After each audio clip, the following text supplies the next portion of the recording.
وہ لوگ جو یہ سمجھتے ہیں کہ اسرائیل کی مصنوعات کا بائیکاٹ کرنے سے کچھ فرق نہیں پڑتا، یا یہ سمجھتے ہیں کہ بائیکاٹ کی مہم ہم نے از خود سے گھڑ لی ہے، اس کا اسلام سے کوئی تعلق نہیں، یا اس کا ہمیں کوئی فائدہ نہیں پہنچے گا، یا اس طرح جنگیں نہیں لڑی جاتی، تو ان کو بتاتا چلوں کہ بائیکاٹ کی مہم خود حضور اکرم صلی اللہ علیہ وسلم کی حکمت عملی ہے، اور اس کا حوالہ ہے قرآن کی سورہ الحشر۔ تفسیر کیا ہے، تاریخ کیا ہے، پس منظر میں آپ کو بتا دیتا ہوں، ریسرچ آپ خود کر لیجئے گا۔ مدینہ کے اطراف میں یہودیوں کے جو بڑے قبیلے آباد تھے، ان میں 3 بڑے قبیلے تھے، بنو قریظہ، بنو قینقاع اور بنو نذیر۔ بدر کے بعد ان تینوں قبیلوں نے عہد شکنی شروع کر دی، ان کے ساتھ مسلمانوں کا معاہدہ تھا، لیکن انہوں نے معاہدے توڑنے شروع کر دیے، اور بنو نذیر نے تو حد پار کر دی کہ حضور اکرم صلی اللہ علیہ وسلم کے قتل کی سازش ترتیب دے لی۔ تو صحابہ نے حضور اکرم صلی اللہ علیہ وسلم کے ساتھ مل کر ان کے خلاف اعلان جنگ کر دیا۔ جب حضور نے ان پر یلغار کی تو انہوں نے دوڑ کر خود کو خیبر کے قلعوں میں محصور کر لیا۔ یہ قلعے اونچائی پر آباد تھے، جو آپ سکرین پر تصویر دیکھ رہے ہیں ویکیپیڈیا کے مطابق۔ اب یہ اونچائی پر تھے، باقی علاقہ نیچے تھا۔ اب نیچے سے صحابہ اگر تیر بھی پھینکتے تو وہ واپس آ جاتے، پتھر بھی پھینکتے تو وہ واپس آ جاتے۔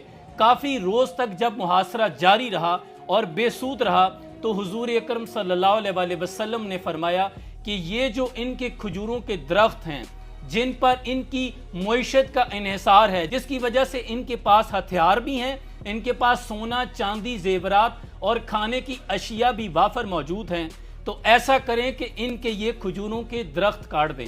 اور یہ قرآن کی سورت کا ریفرنس آیت آپ سکرین پہ دیکھ رہے ہیں کہ مومنو، جو درخت تم نے کاٹے تھے وہ اللہ کے حکم سے تھے۔ حضور نے یہ حکمت عملی اپنائی، جب ان کی معیشت پر وار کریں گے تو پھر ان کے حوصلے پست ہوں گے، اور پھر ایسا ہی ہوا۔ پھر انہوں نے ہتھیار ڈالے، ان کے حوصلے پست ہوئے، اور اس پر مسلمانوں کو پھر اللہ نے فتح سے سرفراز فرمایا۔ تو یہ حکمت عملی حضور اکرم صلی اللہ علیہ وسلم کی ہے۔ آج بھی یہودیوں کی جو مضبوط معیشت ہے وہ ان کی یہ پروڈکٹس ہیں، یہ ان کے کھجوروں کے درخت ہیں۔ ہمارے پاس بائیکاٹ کی کلہاڑی ہے کہ ہم اس کلہاڑی سے ان کے یہ درخت کاٹ دیں۔ آج مسلمان یہاں بیٹھا، ہم سب روئیں گے، ان کو بددعائیں دیں گے، وہ وہاں تک نہیں پہنچیں گی جیسے اس روز تیر وہاں تک نہیں پہنچ رہے تھے۔ اور اس میں ایک اور مضبوط حوالہ بھی ایڈ کر لیں، مسجد زرار، مسجد قباء کے قریب منافقین نے بنائی تھی حضور اکرم صلی اللہ علیہ وسلم اور اسلام کو نقصان پہنچانے کے لیے۔ قرآن میں آیا کہ اس کو ختم کر دیں، اور حضرت عمر نے ایک اور شخص سے پوچھا کہ کیا تم نے بھی مسجد زرار میں کوئی مدد کی تھی؟ تو اس نے کہا کہ میں نے اس کی چھت کے لیے ایک چھتیر دیا تھا۔ تو اس پر حضرت عمر نے فرمایا کہ پھر تم تیار رہنا، وہ چھتیر آگ کا بنا کر کل قیامت کے روز تمہارے گلے میں ڈالا جائے گا۔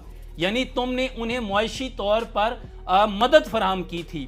آج اگر ہم بھی ان کی پروڈکٹس خریدتے ہیں تو معاشی طور پر ہم انہیں مستحکم کر رہے ہیں، ہم ان کی مدد کر رہے ہیں۔ اب فاسفورس بم گرائے جا رہے ہیں، اب میزائل آتے ہیں، اب تھنڈر طیارے آتے ہیں، اب جنگیں دو بدو لڑنے والی نہیں ہیں۔ اس میں ذمہ دار سب سے پہلے ہمارے وہ ارباب اختیار ہوں گے۔